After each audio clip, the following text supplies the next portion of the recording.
Hypothyroid में लक्षण कुछ किसी किसी में, बहुत लोगों में लक्षण नहीं भी रहता है, कुछ कुछ लोगों में होता है, जैसे कि वजन का बढ़ जाना, पीरियड्स का लेडीज लोग में कॉमन है, पीरियड्स का इरेगुलर हो जाना, देर से होना या बहुत ज़्यादा होना, बालों का झड़ना, स्किन का सूखापन होना।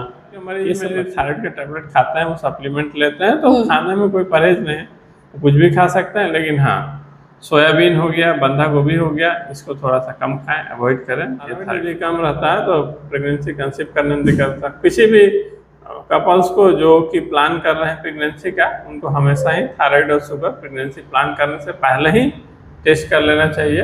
यदि है तो दवा चालू कर देना चाहिए, और जैसे प्रेगनेंसी होता है तो बच्चे के लिए भी थायराइड बचने के लिए, जो बाकी सब क्रोनिक बीमारी से बचने के लिए होता है, नियमित रूप से एक्सरसाइज करना, खाना में बहुत ज़्यादा तेल मसाला नहीं लेना, और नियमित रूप से सोना और स्ट्रेस कम रखना। नमस्कार, मेरा नाम बीना है और आप देख रहे हैं फिटनेस फैक्ट। फिटनेस फैक्ट में हम बात करते हैं स्वास्थ्य से जुड़ी समस्याओं के ऊपर, इसके उपचार के ऊपर और स्वास्थ्य से जुड़ी जो भी खबरें होती है इसके ऊपर। ऐसे में हमने सिलसिलेवार तरीके से कई डॉक्टरों से बातचीत की है। इसी विषय में आज हम बात करने वाले हैं एक मेडिकल टर्म जिससे आप सभी परिचित होंगे। जी हाँ, हम बात करने वाले हैं थायराइड के ऊपर। बातचीत करने के लिए हमारे साथ मौजूद है डॉक्टर प्रभात रंजन जी, जो कि स्पेशलिस्ट है, एंडोक्रिनोलॉजिस्ट है। सबसे पहले सर स्वागत है आपका हमारे चैनल पर। थोड़ा सा सर अपना इंट्रोडक्शन दे दीजिए। ठीक, नमस्कार, मेरा नाम डॉक्टर प्रभात रंजन है, मैं डीएम एंडोक्राइनोलॉजिस्ट हूँ और मैं राजेंद्र नगर रोड नंबर 3 पे। पहला सवाल सर यही रहेगा, मेडिकल टर्म है थायराइड। सर इसे सभी लोग जानते भी हैं और ये आजकल कॉमन हो चुका है। थायराइड क्या है और ये क्यों होता है? थायराइड एक नॉर्मल जैसे और ग्लैंड है, वैसे ही थायराइड हमारे गला में रहता है। इसका काम है एक हार्मोन, थायराइड हार्मोन निकालना, जो कि बॉडी के बाकी सब मेटाबॉलिज्म को कंट्रोल करता है। इसका बढ़ना थायराइड की बीमारी में इससे बढ़ भी सकता है, जिसको हाइपरथायराइड कहते हैं, और कम भी हो सकता है, जिसको हाइपोथायराइड कहते हैं। ज़्यादा कॉमन जो है हाइपोथायराइड होता है। इसके लक्षण क्या कुछ है सर?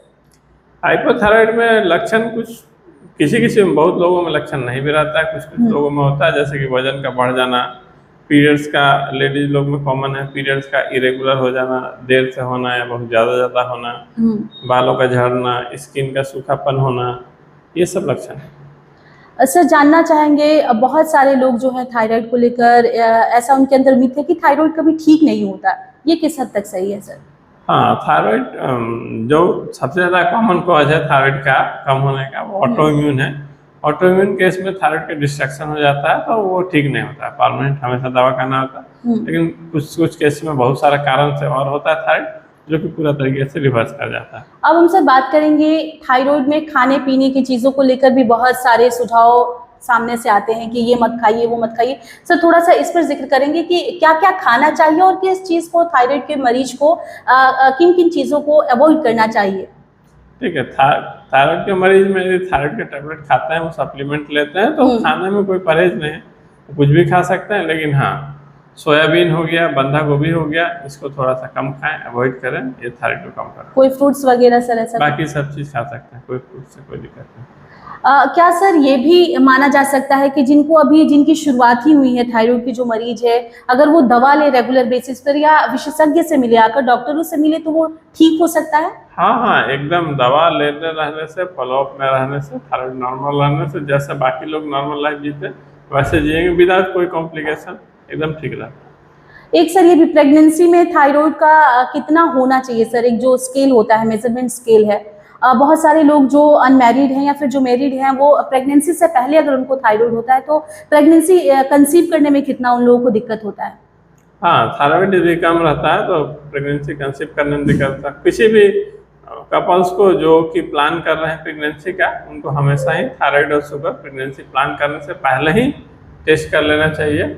यदि है तो दवा चालू कर देना चाहिए, और जैसे प्रेगनेंसी होता है तो बच्चे के लिए भी थायराइड का जरूरत पड़ता है, इसलिए मदर का थायराइड रिक्वायरमेंट बढ़ जाता है, तो थोड़ा सा उनको डोज बढ़ा के, तो इसीलिए जब भी प्रेग्नेंट हो जाए तुरंत कंसल्ट करना चाहिए डॉक्टर। एक सर सवाल ये भी कि ऐसा क्या करें जो नॉर्मल मरीज है, जो जिनको अभी सर वो इस रेंज में है कि उनको थायराइड हो सकता है सर, वो क्या क्या चीज़ अवॉइड करें और क्या क्या चीज़ अपने लाइफस्टाइल में अपनाएं जिनसे वो थायराइड को अवॉइड कर सकते हैं बीमारी होने से? हाँ, थायराइड की बीमारी से बचने के लिए जो बाकी सब क्रोनिक बीमारी से बचने के लिए होता है, नियमित रूप से एक्सरसाइज करना, खाना में बहुत ज़्यादा तेल मसाला नहीं लेना और नियमित रूप से सोना और स्ट्रेस कम रखना, ताकि जैसे कि एक्सरसाइज हो गया, मेडिटेशन हो गया, ये सब रेगुलर लाइफ में यदि लोग रखता है तो क्रोनिक बीमारी से बहुत हद तक बच सकते हैं। जिस तरीके का लाइफस्टाइल सर अभी है, बहुत ज़्यादा भाग दौड़, बहुत ज़्यादा प्रेशराइज रहते हैं लोग काम को लेकर, अपने लाइफस्टाइल को लेकर, फैमिली को लेकर,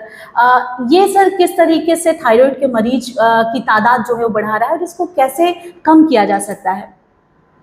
इससे तो बहुत ज़्यादा थायराइड के मरीज में नहीं है, बाकी जैसे डायबिटीज़ का हो गया उसमें बहुत ज़्यादा ये सब चीज़ों को लेकर लाइफ स्टाइल से प्रॉब्लम है।